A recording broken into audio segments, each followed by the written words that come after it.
नमस्कार दोस्तों, मेरा नाम धर्मेश है। आज हम देखेंगे केटीयूएम, जो कि जीक्यू के थर्ड सेमेस्टर का सब्जेक्ट है। केटीयूएम यानी कि kinematics and theory of machines. अब देखिए, पहले जब जो पुराना सिलेबस था तब क्या होता था कि भाई ये सब जो सब्जेक्ट्स हैं वो अलग अलग आते थे। कि भाई जैसे कॉम हो गया, टॉम हो गया, ठीक है, डोम हो गया, डायनामिक्स ऑफ मशीन्स। तो ये सब अलग अलग सब्जेक्ट आते थे। पर अभी क्या है कि थोड़ा सा चेंजेस हुआ है, तो अभी हम इस तरह से जा रहे हैं। अब देखिए, पहले मेरा इंट्रोडक्शन दे दूं तो अ, मैं एक मैकेनिकल इंजीनियर हूँ। कॉलेज में कैंपस प्लेसमेंट के थ्रू एमएनसी में जॉब मिली थी, तो उसका थोड़ा सा एक्सपीरियंस है मुझे। तो अभी इधर हम kinematics and theory of machines लेके आए हैं। तो पहला जो चैप्टर है, introduction to machines and mechanisms.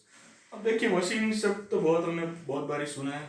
अब हमारे क्या है कि भाई मैकेनिकल की ब्रांच में डिग्री कर रहे हो, तो एक ऐसा होता है कि भाई हमारे मेन जो ब्रांच है उसका जो कोर है वो क्या है, मशीन्स है। ठीक है।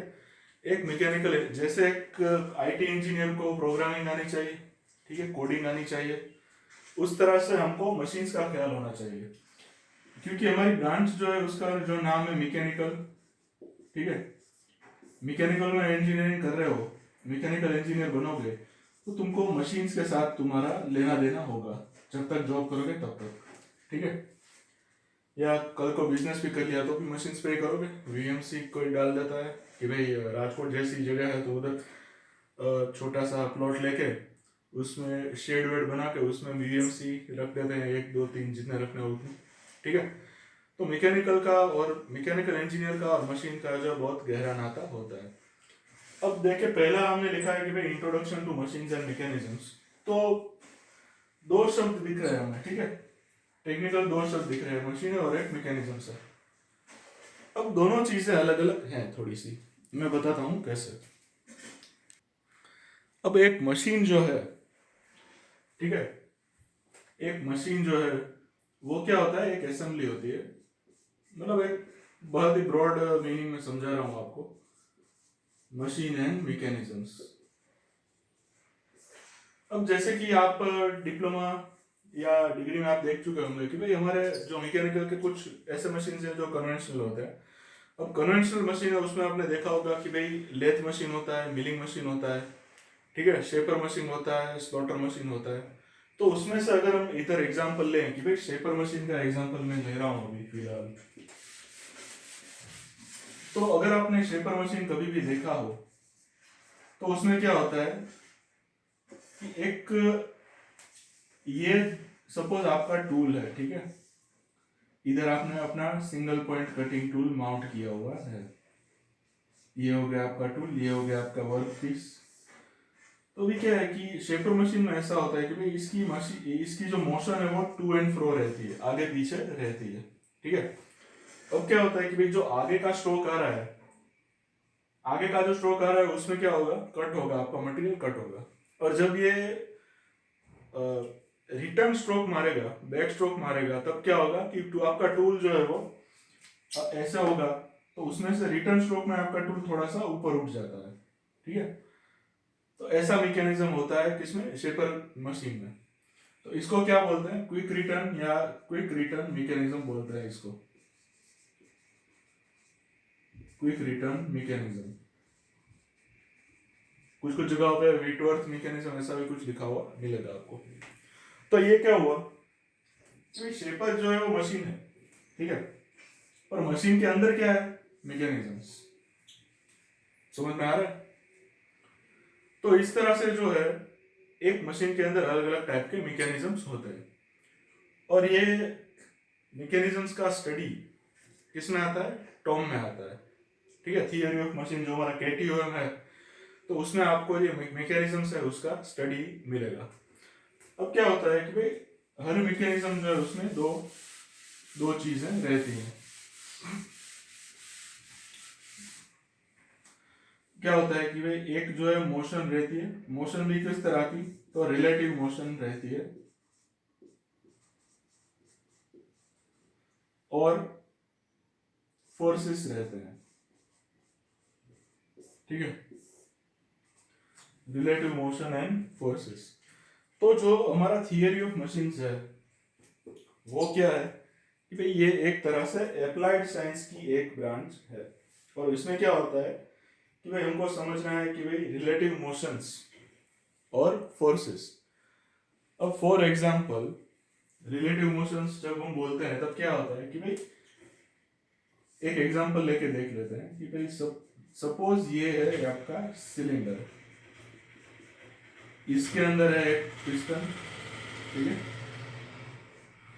पिस्टन जुड़ा हुआ है एक लिंक के साथ। सिलेंडर है वो स्टेशनरी है, ठीक है, सिलेंडर मूव नहीं होता, सिलेंडर के अंदर पिस्टन मूव होता है। तो सिलेंडर के अंदर पिस्टन की मोशन कैसे रहती है, बैक एंड फोर्थ रहती है, ठीक है। अगर इस सिलेंडर को हम इस तरह से कर दे, वर्टिकल सिलेंडर देख ले,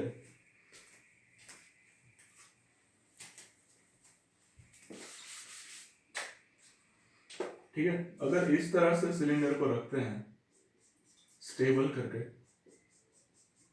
और इसके अंदर क्या है, ये पिस्टन, ठीक है, पिस्टन को हमने जोड़ा किससे, कनेक्टिंग रोड से जुड़ा हुआ होता है।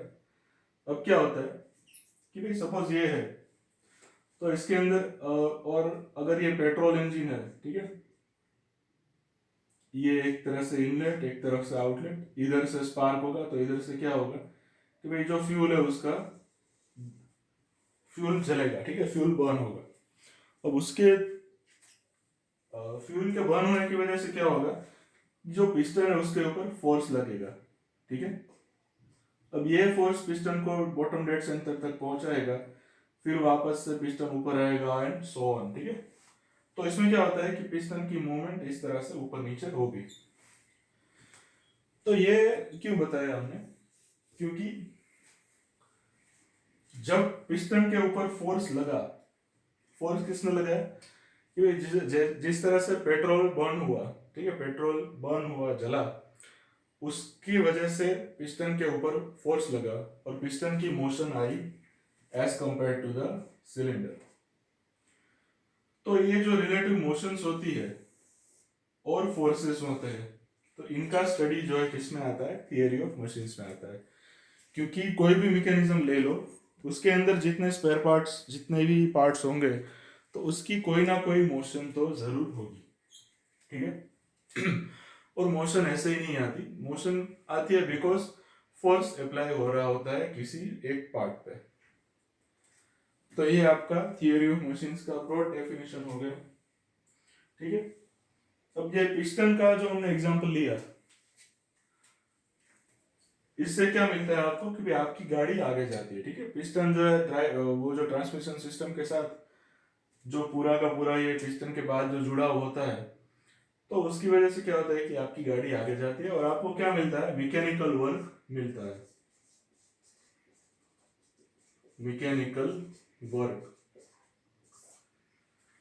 तो कहने का मतलब ये है कि भाई जब भी कोई मशीन हो, तो मशीन एक एक स्वरूप में, एक फॉर्म में एनर्जी लेता है, और फिर क्या होता है कि या तो वो दूसरे फॉर्म में एनर्जी देगा या दूसरा कुछ काम करेगा। जैसे फॉर एग्जांपल अगर आपके पास लेथ मशीन है, ठीक है, तो लेथ मशीन से आप क्या करेंगे, तो भाई जनरली एक ही चीज करते हैं कि भाई लेथ मशीन से हम मटेरियल रिमूव करते हैं, ठीक है, मोटे तौर पे ओवरऑल मटेरियल रिमूव करने के लिए लेथ मशीन है। फिर आप मटेरियल रिमूव करके उसके आपके वर्कपीस के ऊपर आप थ्रेड बनाओ या जो भी बनाओ, वो आपके ऊपर है। पर लेथ में क्या होता है कि भाई सपोज ये लेथ का चक है, ठीक है, अब चक के ऊपर हमने एक वर्क पीस माउंट किया हुआ होता है। अब वर्क पीस जो है उसका मटेरियल रिमूव कैसे होता है, तो सिंगल पॉइंट कटिंग टूल होता है, ठीक है, उसकी मदद से आप जो है इस वर्कपीस का मटेरियल रिमूव कर सकते हो। अब क्या होता है कि भाई लेथ मशीन जो है वो किस तरह से चलता है, तो उसके पावर, ठीक है, आप स्विच ऑन करेंगे, इलेक्ट्रिकल एनर्जी उसमें आएगी मोटर में, आपकी मोटर घूमेगी, बाद में आप उसका गियर बॉक्स का जो सेटिंग है उससे आप चक की स्पीड कम या ज़्यादा करोगे, फिर आपको क्या मिलेगा कि भाई इसका मटेरियल रिमूव होकर फाइनल आपको वर्क पीस मिलेगा, ठीक है। सपोज ये आपका फाइनल वर्क पीस है, तो ये आपको मिलेगा जब आप मटेरियल रिमूव करोगे तब।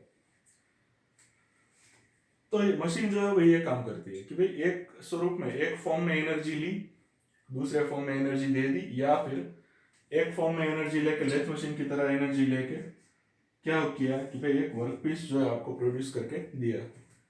तो ये काम होता है एक मशीन का।